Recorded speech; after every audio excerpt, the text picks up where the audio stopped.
बड़े साहब रामविलास पासवान साहब कहा करते थे, यदि औरत और मर्द में लड़ाई हो जाए तो आप महिलाओं का साथ दीजिए, क्योंकि महिला कमजोर पड़ने लगती है। इसलिए हमेशा महिला का साथ दीजिए अगर महिला और पुरुष में लड़ाई हो तो। यदि गरीब और अमीर में लड़ाई हो तो निश्चित रूप से गरीबों का साथ देना चाहिए, क्योंकि गरीब लोग अमीर से लड़ने की ताकत नहीं रखता है।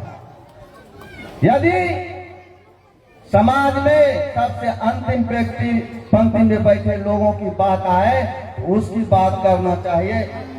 हम लोग उस विचारधारा के लोग हैं, समय का अभाव है और आप लोगों के बीच हम आते जाते रहेंगे। आपके नेता यशराज पासवान जी है, इसलिए मैं ज्यादा समय नहीं लूंगा। इसी के साथ बहुत बहुत धन्यवाद। जय भीम, जय भारत, बहुत बहुत धन्यवाद। अब दलित सेना के प्रदेश अध्यक्ष माननीय अनिल कुमार दाहा जी से आग्रह की वो अपनी बातों को रखें। धन्यवाद साथियों। मेरा नाम घनश्याम कुमार दाहा, प्रदेश अध्यक्ष दलित सेना। और सबसे पहले आपको हम कुछ कहें उसके पहले इस खगड़िया जिला के ये जिला के हमारे आपके रामविलास पासवान जी की जन्मभूमि, उसको हम प्रणाम करते हैं। इसलिए प्रणाम करते हैं कि जो कर्म भूमि उनकी रही हाजीपुर, हम हाजीपुर से ही आते हैं। वही कर्म भूमि रही पशुपति कुमार पारस जी, जो राष्ट्रीय अध्यक्ष भी है राष्ट्रीय लोक जनशक्ति पार्टी का, और आपके बीच से है, आपके परिवार से है, आपके बेटा है, आपके भतीजा है और भाई है।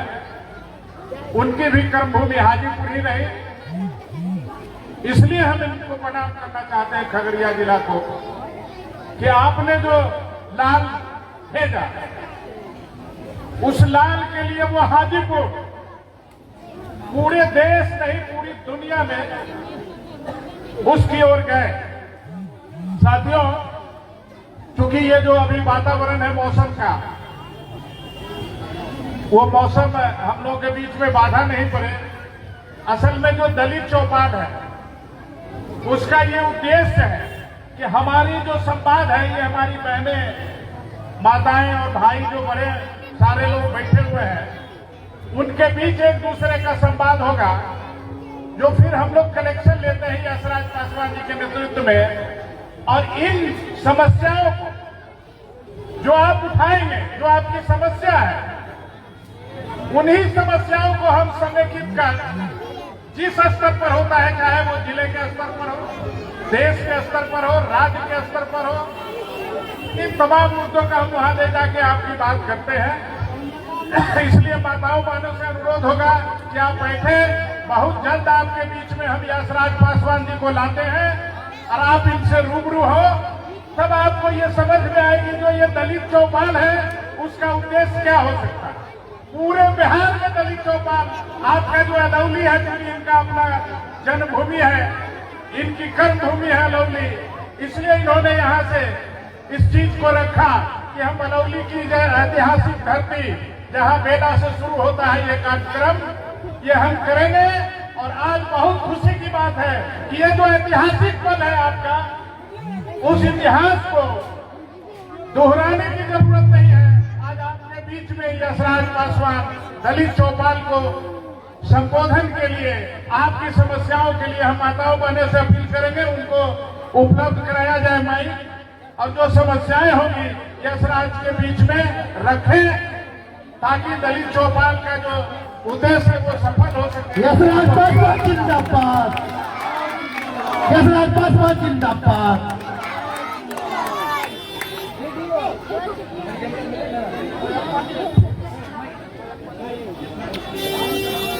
ए भैया, ए सामने वाले भैया, ए थोड़ा इधर आइए, इधर आइए ना।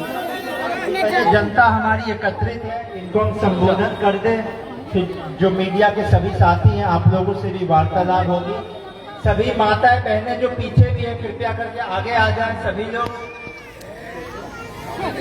आगे आ जाए, यहाँ सभी भाई बंधु सभी लोग हैं। हमारे आदरणीय सभी लोग आ जाए, जो बैठ सके बैठ जाए। हमारी बहनें जो पीछे हैं, सब साथी सभी पीछे जितने साथी है सभी इधर आ जाए। आप लोग भी इधर आ जाए, काफी जगह है। आगे से बच्चा सबको हटाइए तो तनिक, सब खड़ा हो गया। सबसे पहले यहाँ पर उपस्थित हमारे प्रदेश अध्यक्ष जी, बैठ जा बैठ जा बैठ जा।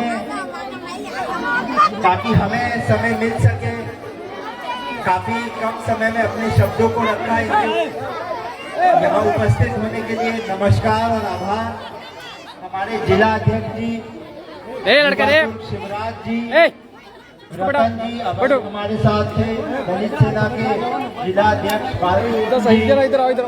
हमारे साथ पूर्व प्रमुख राजीव जी भी हैं, राजू भैया हैं, सब कोई है। हमारे साथ अध्यक्ष जी अलौली के कृष्ण कुमार हिटलर जी हैं।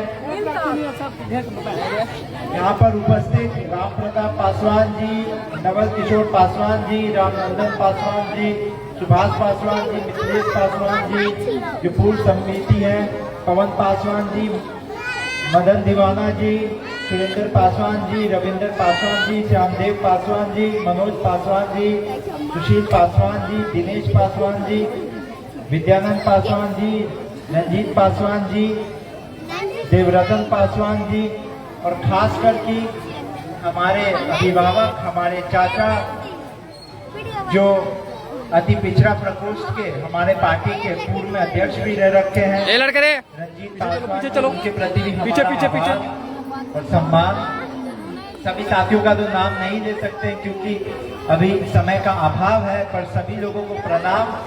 और अपनी वाणी को शुरू करने से पहले हम सर झुकाकर आप सभी लोग को प्रणाम और नमस्कार करते हैं।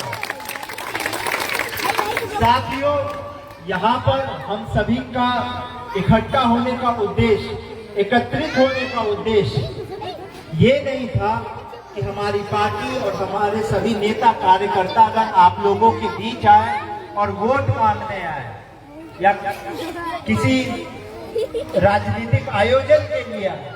हमारा उद्देश्य था यहाँ आकर हमारे नेता प्रिंस राज जी ने निर्णय लिया कि जैसे रामविलास पासवान जी हमारे बड़े पापा इतने बड़े नेता हो गए, देश विदेश में नाम कमाए, लेकिन अपना गांव कभी नहीं भूले, अपना जिला, अपना प्रदेश भी कभी नहीं भूले। भले वो दिल्ली में भी रहे, अनेकों बार दशकों तक मंत्री रहे, देश विदेश घूमे देश हित में, लेकिन अपनी जमीन, अभी अपनी मिट्टी कभी नहीं भूले।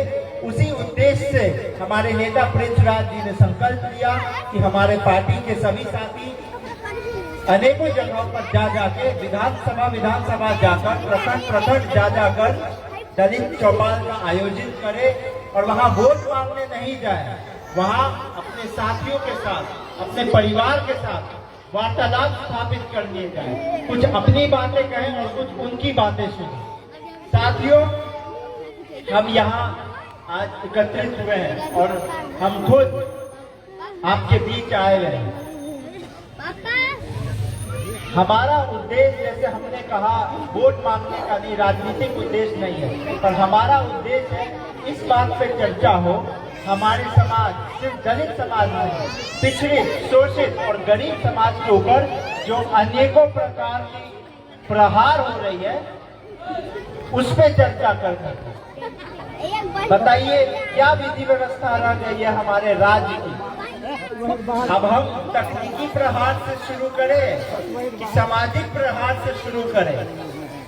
आप लोगों को जानकारी होगी कि चुनाव आयोग ने निर्णय लिया कि मतदाता सूची का पुनर्निरीक्षण हो। अब ये जो मतदाता सूची का पुनर्निरीक्षण का मामला है, बिहार में जो आबादी है, जो 18 साल के आयु की है, जो वोट दे सकती है बटन दबाकर, या 18 साल के ऊपर की जो आयु है, वो है करीब 8 करोड़ 18 लाख। और जो चुनाव आयोग के पास जो सूची है, मतदाता सूची, उसमें संख्या है 7 करोड़ 90 लाख के करीब।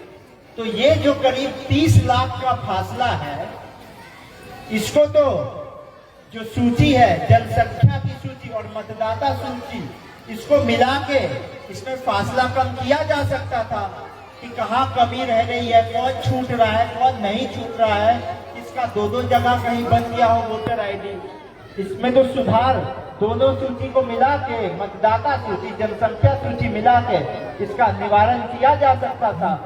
लेकिन आप सोचिए, चुनाव आयोग अभी इस महीना के अंतिम में, सितंबर महीना शुरू हो गया, आज 2 तारीख है, इस महीना के अंतिम में आचार संहिता लग जाते, ठीक है कि नहीं, इस महीना के अंतिम में। तो अपने सोचो कि ऐसा कौन धड़फड़ी रहे चुनाव आयोग के कि चुनाव से जस्ट पहले ये निर्णय के घोषणा कर लगे।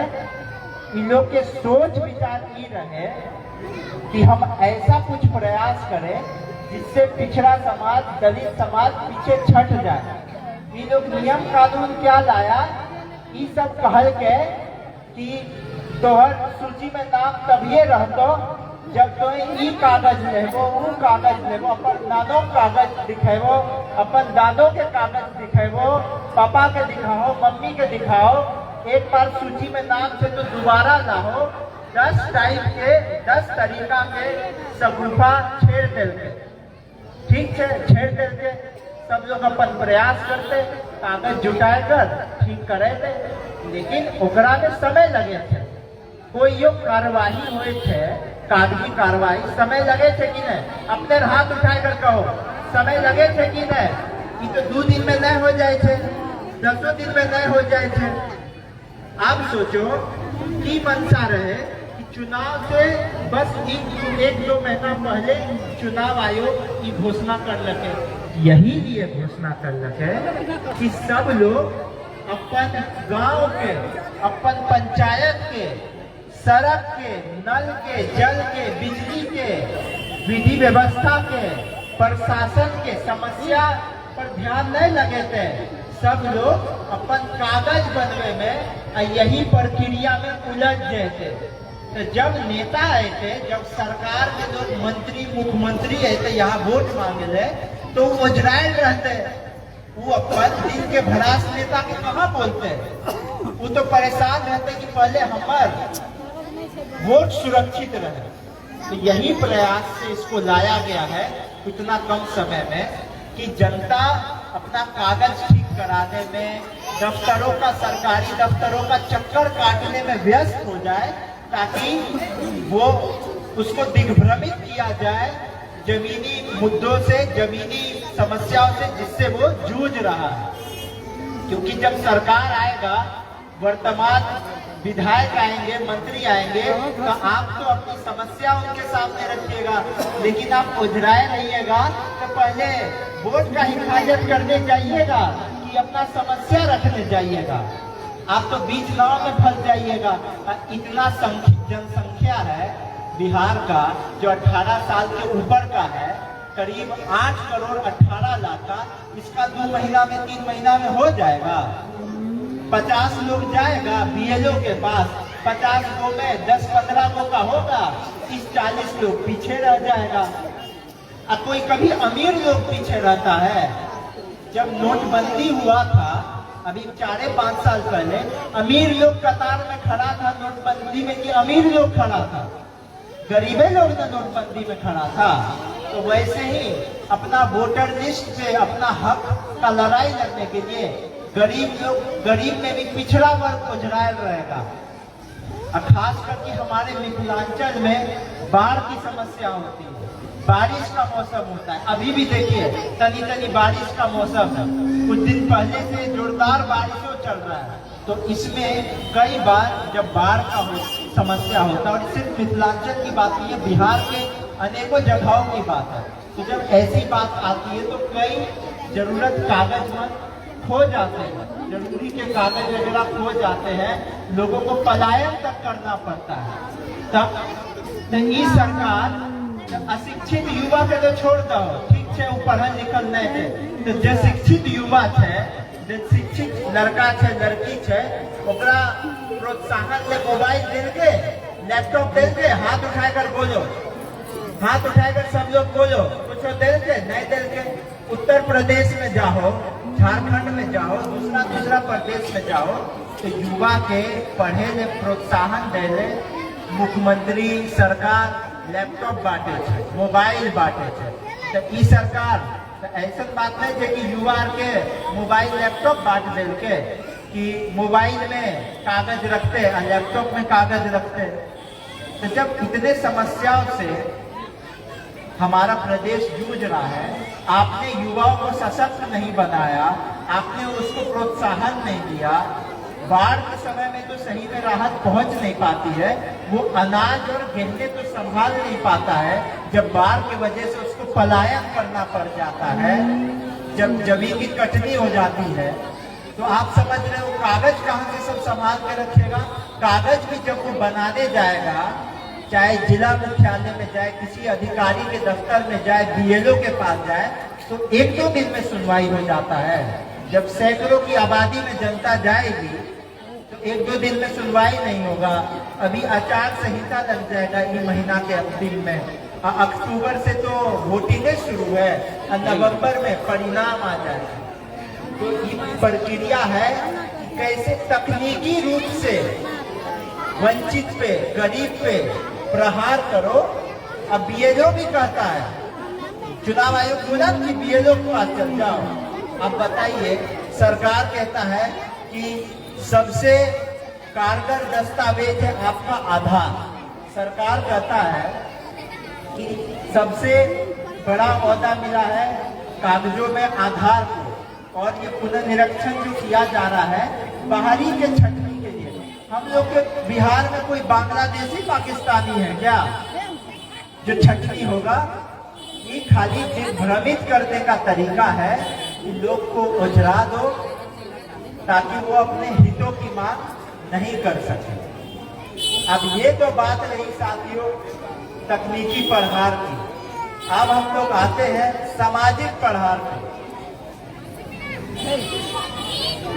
दलित की बात करिए कि सवर्ण जाति की बात करिए, इस बिहार में कोई ऐसा समाज, कोई ऐसा तबका नहीं है जो सुरक्षित है।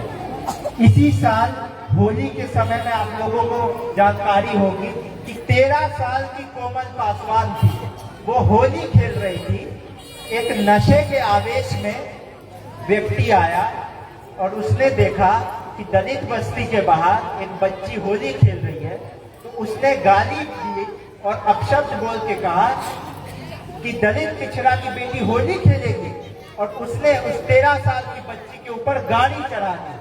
ये औरंगाबाद की घटना है इसी साल होली के समय। और आप इससे भी दुर्भाग्यपूर्ण बात सोचिए कि जो संदिग्ध व्यक्ति था उसका सीधा जुड़ाव ऐसे पार्टी के साथ था, लोक जनशक्ति पार्टी रामविलास, जो सरकार का हिस्सा है, राज्य में भी केंद्र में भी। अभी मुख्यमंत्री जी का गृह जिला है, ऐसे अनेकों उदाहरण है। मुख्यमंत्री जी का गृह जिला है, जैसे रामविलास जी का, पारस जी का खगड़िया गृह जिला है। मुख्यमंत्री नीतीश कुमार जी का गृह जिला है नालंदा। नालंदा में हिमांशु पासवान और अनु पासवान बस मेले में खेल रहे थे, और कुछ लोगों को क्योंकि मेले में खेल रहे थे तो थोड़ा जाम लग रहा था, इसी कारण से कुछ बहसा बहसी हो गई। और वो 2 चचेरे भाई बहन थे, अनु पासवान और हिमांशु पासवान। एक की उम्र 16 वर्ष थी, एक की उम्र 20 वर्ष थी। उन दोनों को गोली मार के हत्या कर दी गई। आप सोचिए, मेले में दोनों बच्चे खेलते हुए जा रहे थे और बस एक बहसा बहसी के कारण उन दोनों बच्चों की यही जुलाई महीने में गोली मार के हत्या कर दी। तो ये हाल हो चुका है। एक कुर्जी का भी उदाहरण है, कैसे हमारी बहन के साथ क्या क्या किया गया हम विवरण भी नहीं कर सकते। हमें असहज इतना महसूस हो रहा है, इतनी प्रताड़ना उसको झेलनी पड़ी।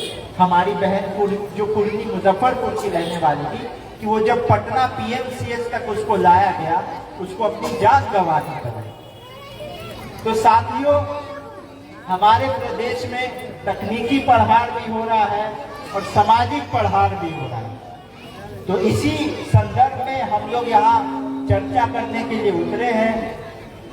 अब आप कहेंगे कि ठीक है, आप अलग पार्टी है, लेकिन आपके जैसे कुछ नीचे अभी प्रेस के साथी कह रहे थे कि आपके भाई ही सरकार का हिस्सा है, आप उनको क्यों नहीं कहते हैं? अरे भाई, ये सही बात है कि हमारे भाई है, वो सरकार का हिस्सा है वर्तमान में, लेकिन वो मंत्री होते हुए भी जनता के मंत्री कम है, प्रचार मंत्री ज्यादा है।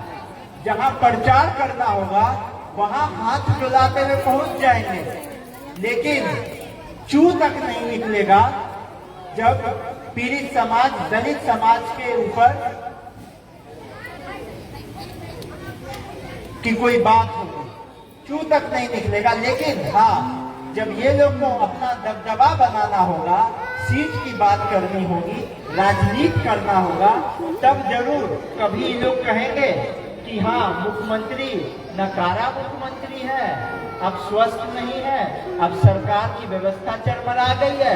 अब कल को इन लोग को तुरंत सीट का बात हो जाएगा तो तुरंत बयान इन लोग पलट लेते हैं। तो बताइए, ऐसे नेता, ऐसे मंत्री, विधायक, सांसद हमारे बिहार प्रदेश के की दुर्भाग्यपूर्ण बात है कि आज विरोध करते हैं, लेकिन दिखावटी विरोध करके कल को काम बन जाता है तो फिर कहते हैं कि यही सरकार अच्छी है। अरे भाई, आप जनता को चेहरा कैसे दिखाइएगा अपना?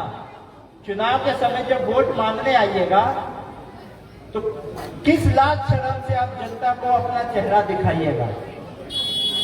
तो साथियों, जैसा हमने शुरुआत में कहा था कि हम यहाँ वोट मांगने नहीं, हम अपने विचार, अपना सोच और आपके विचार, आपकी समस्या समझने आए हैं। और हमारा आपसे एक ही गुजारिश होगा कि आप जिसको भी जिताए, जिसको भी अपना प्रतिनिधि नेता चुने, बस ऐसे नेता, ऐसे सरकार को चुने जो आपके हितों की रक्षा कर सके, जो आपके हितों के लिए खड़ा हो सके, जो राजनीति में और सत्ता के लालच में और मेवा खाने के लिए सिर्फ और फिर नहीं कर सके। और हम यहाँ पहुंचे हैं, हमारा खानदान, हमारी पहचान जरूर है। ये सही बात है कि हम एक ऐसे परिवार से आते हैं जिसने अपना पूरा जीवन व्यक्त कर दिया राजनीति में और जनसेवा में, चाहे हमारे बड़े पापा रामविलास पासवान जी हो, हमारे पिताजी पशुपति कुमार पारस जी हो, या हमारे छोटे पापा स्वर्गीय रामचंद्र पासवान जी हो। लेकिन हम आपसे वादा करके जाते हैं, हमारा खानदान, हमारी पहचान जरूर है, लेकिन हम आपके साथ मिलके अपने नाम से और अपने काम से अपनी पहचान बनाने आए हैं, अपने खानदान के नाम से नहीं। तो साथियों, इन्हीं शब्दों के साथ हम अपनी वाणी को विराम करेंगे और हम चाहेंगे आप सभी लोग हाथ उठा के नारा लगाए और हमारे नेता स्वर्गीय रामविलास पासवान जी को याद करें। धरती गूंजे आसमान, रामविलास पासवान, धरती गूंजे आसमान, रामविलास पासवान, धरती गूंजे आसमान, रामविलास पासवान। जय भीम, जय भीम, जय भीम, जय भीम, जय भीम, जय भीम, जय बिहार, जय बिहार, जय बिहार, जय बिहार, जय बिहार, जय बिहार। चाहेंगे, क्योंकि हमें जानकारी मिली कि कुछ माताएं, बहनें और कुछ साथी हमारे वार्तालाप करना चाहेंगे। जय नंदी, जय बेला सिमरी। तो हम आपके पास आएंगे और आप कुछ अपनी समस्याओं से हमको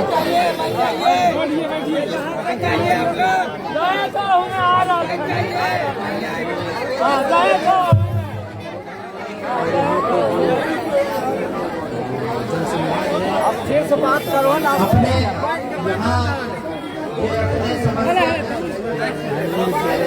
आगे जरूरत नहीं हमें यहाँ अरे पहचान बाबू है, बाबू पहचान का बात। अरे सब चाहिए नो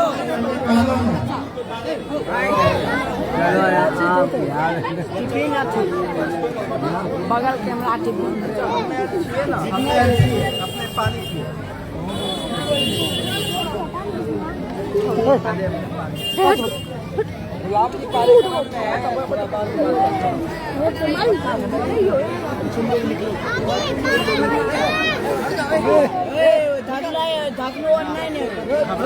घबरावे बात नहीं है अपने जो समस्या जे छिए हमरा सभी साथी के अवगत करें।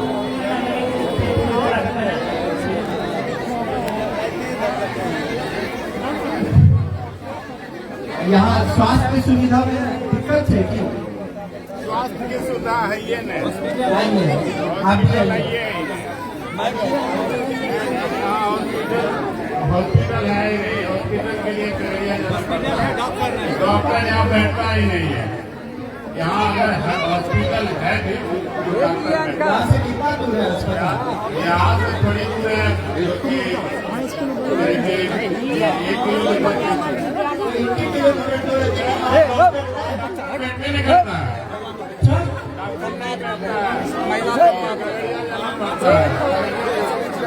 बताओ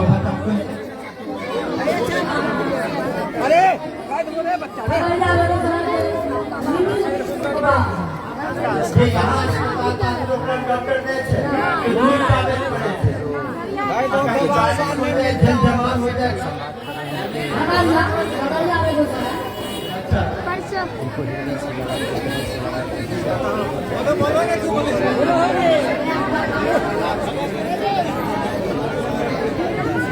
अच्छा आप लोग स्वास्थ्य समस्या थे यहाँ ठीक से इलाज नहीं हो रहा।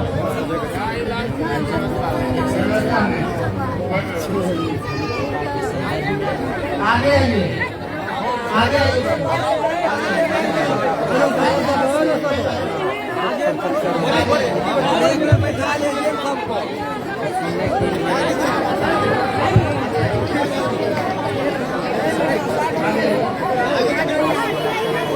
अपना नाम बताइए और बाबू क्या समस्या महसूस कर रहे हैं और यहाँ समस्या अगर कोई महसूस कर रहे हैं तो बताइए।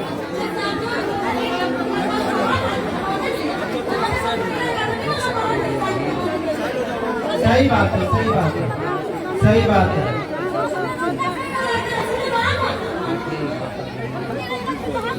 यहाँ कोई सुविधा ऐसा नहीं है जिसके लिए लोग पर्याप्त रोजगार की व्यवस्था यहाँ ढूंढ सके। ये आपका यहाँ शिक्षा में आप क्या पढ़ाई स्कूल में कर रहे हैं कॉलेज में नहीं कर रहे। यहाँ स्कूल में कोई समस्या है स्कूल में कोई समस्या आगे हम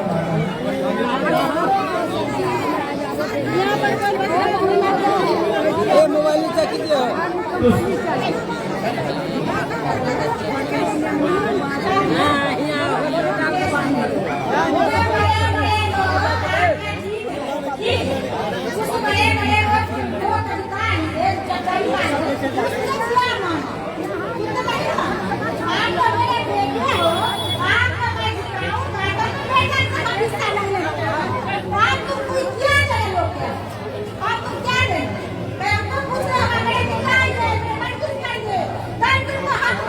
हम ये अपने के बात तो ठीक है अपने प्रेम आशीर्वाद में जो बात कर रही है बात से बड़े लोग लेकिन हमें यही कर पहले अपने हमरा के अवगत करेंगे तब ना समस्या ठीक है। हमको जिताइए एक बार पहले अभी चुनाव समय जब है तब वो बात है पहले दुख सुख हमने समझ में तब न कहबे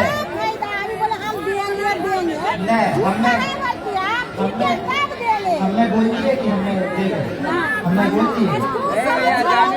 हमने चर्चा कर दी हमें ना अभी हमें कोनो विधायक सांसद ना हमारी पार्टी सरकार के हिस्सा यही लिए ना हमने एको बार जिक्र नहीं कर दी कि अपनी साइड लिए कि हमें वोट के जिक्र कर दी यही लिए अभी जिक्र नहीं कर दी कि पहले यहाँ समझ की समस्या से चुनाव का समय है तो अपने से अपने चुनियो अपना नए देखो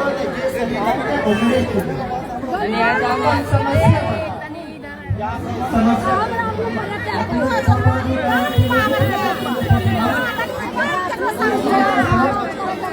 जमीन कहाँ से माइक लगाइए, माइक दीजिए। अभी यहाँ ग्रामीण समस्या बताओ। अच्छा, ये चर्चा है कि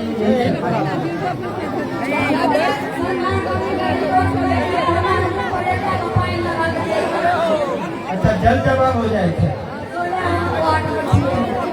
16 नंबर वार्ड में सरकार जे कहे छै कि सिंचाई सब जगह पहुंचल छै, जल नल पहुंचल छै, समस्या नहीं होते, शौचालयों की समस्या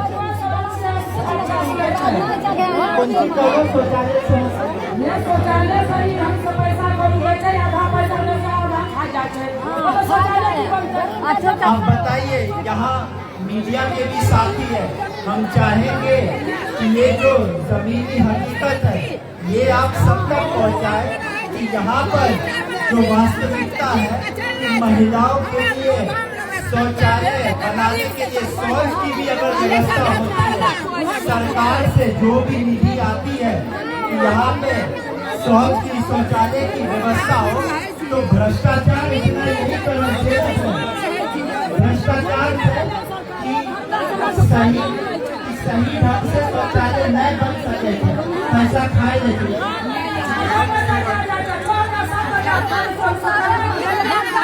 शौचालय का पैसा आता है और सब लोग इतनी घूसखोरी करते हैं, भ्रष्टाचार करते हैं, तो ये वास्तविकता है।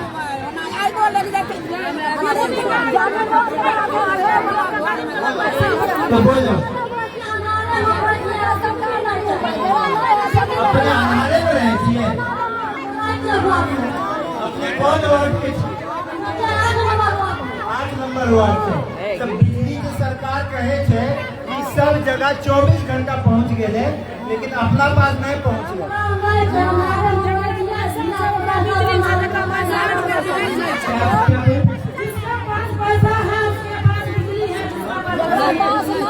नहीं जमीन है नहीं कुछ है, जमीन है भ्रष्टाचार के वजह से,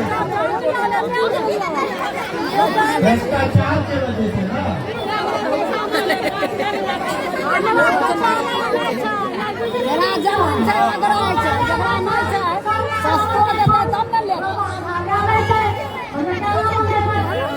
आगे आइए आप।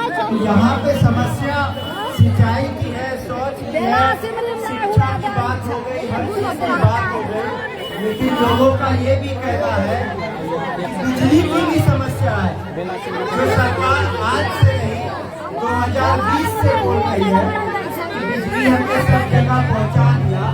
यहाँ पे लोगों को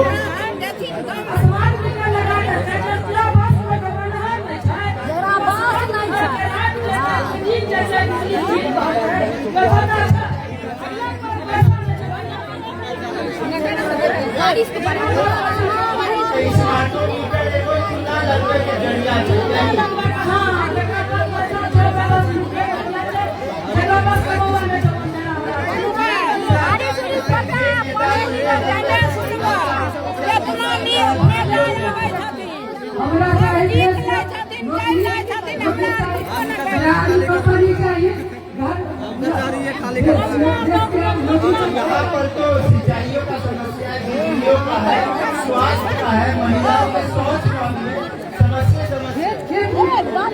बिजली चाहिए, थोड़ी चाहिए, कंपनी चाहिए, नौकरी चाहिए, यहाँ का आदमी पंजाब में गुजरात में नौकरी कर 10,000 बिहार में नौकरी चाहिए, कंपनी चाहिए, जैसे कंपनी चाहिए, कंपनी नहीं चाहिए। सही बात।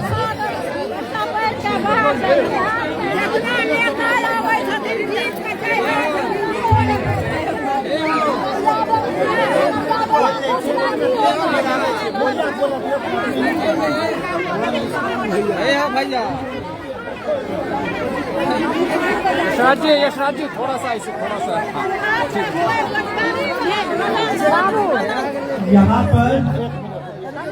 पर आप सभी लोग यहाँ पर देख सकते हैं, महिला लोग या हमारी माताएं हो, अभी हमारी बहन भी आई, चाहे हमारे बुजुर्ग साथियों सभी लोग यहाँ पे कितना आक्रोशित है सरकार की विधि व्यवस्था को लेकर। यहाँ पे महिलाओं ने बताया कि शौचालय की समस्या है। अगर कोई विधि आती भी है शौचालय की यहाँ व्यवस्था के लिए तो उसमें भ्रष्टाचार इतना है कि सही से वो बन नहीं पाता है। सरकार, बिहार सरकार कहती है कि हमने सिंचाई दुरुस्त कर दी, लेकिन हमारी यहाँ पे 16 नंबर वार्ड की माता ने बोला कि उनके इलाके में घुटने तक जल जमाव हो जाता है। यहाँ पर अभी हमारे 8 नंबर वार्ड की एक माता ने बोला कि उन्हें कई बार हफ्ते में 4-4, 5-5 दिन अंधेरे में बिताने पड़ते हैं। और सरकार तो अब तो 2025 आ गया है, 2020 से बोल रही है कि हमने हर पंचायत विधानसभा में बिजली पहुंचा दिया। तो ये कैसी झूठी सरकार है जो ना दलितों की रक्षा कर सकती है, ना सवर्ण जाति की भी रक्षा कर सकती है। ये कहती हमने बिजली पहुंचा दिया, बिजली नहीं पहुंची। यहाँ पे दलित सुरक्षित नहीं है, यहाँ पे सिंचाई नहीं है, जल नल नहीं है। यहाँ पे कुछ योजना आती भी है तो उसमें भी भ्रष्टाचार हो जाता है। तो आप सोचिए ये कैसी ढोंगी सरकार है। लोग कहते हैं, सरकार के लोग कहते हैं ये डबल इंजन की सरकार है, लेकिन इस डबल इंजन सरकार का एक डब्बा, इस डबल इंजन सरकार का एक डब्बा और एक इंजन भ्रष्टाचार में लिप्त है। और इस डबल इंजन सरकार का एक डब्बा, एक इंजन अपराध में लिप्त है और झूठ बोलने में लिप्त है। ऐसी डबल इंजन सरकार को करारा जवाब जनता देने वाली। यशराज जी, आपके परिवार शुरू से लेकर के अभी तक दलित हितैषी के रूप में जाना जाते हैं, लेकिन बड़िया में दलित महादलितों को जो 3 डिसमिल जमीन देने की सरकार के द्वारा किसी के पास जमीन है तो घर नहीं है, घर है तो कब्जा नहीं है, क्या करें? देखिए, ये सरकार की नीति शुरुआत से रही है। जब से ये सरकार स्थापित हुई है 2005 में, तब से इस सरकार की नीति रही है कि दलित में महादलित करो, महादलित में आगे पीछे करो, पिछड़ा अति पिछड़ा, उसमें पिछड़ों में भी पिछड़ा करो।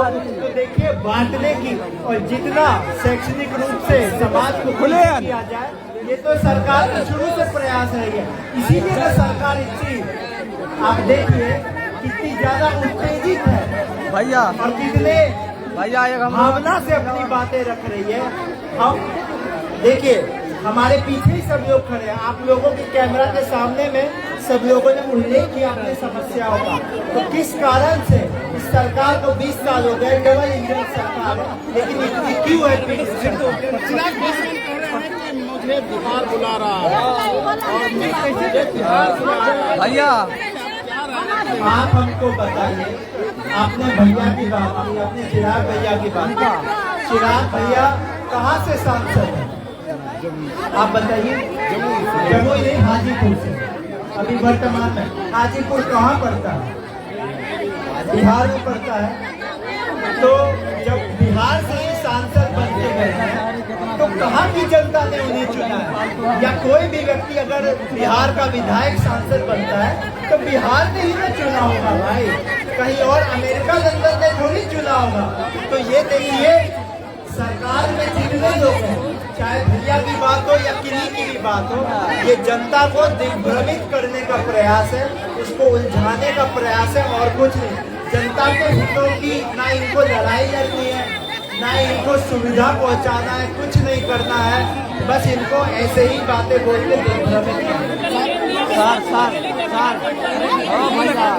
देखिए, अभी जब चुनाव के परिणाम आएंगे सबको दिख जाएगा दलित किसके साथ। और सिर्फ दलित की बात नहीं, पिछड़ा, गरीब, शोषित, अमीर, सवर्ण, पूरा समाज, पूरा प्रदेश किसके साथ है। दूध का दूध अभी हो जाएगा। देखिए, एक बात हम अंतिम में जरूर कहना चाहेंगे, जनता भोली जरूर होती है, लेकिन जनता सही समय पे सही निर्णय भी दे देती है। जनता को लोग बेवकूफ नहीं समझे, जनता भोली होती है, लेकिन जनता को लोग बेवकूफ नहीं समझे, जनता दिग्भ्रमित नहीं हो सकती। बिहार में सच्ची सरकार बनेगी, ऐसी सरकार बनेगी जिसमें हमारे पार्टी के धीरे धीरे समय आने देखिए समय आ रहे हैं आगे आगे देखिए उस पर हम लोग बाद में चर्चा करेंगे।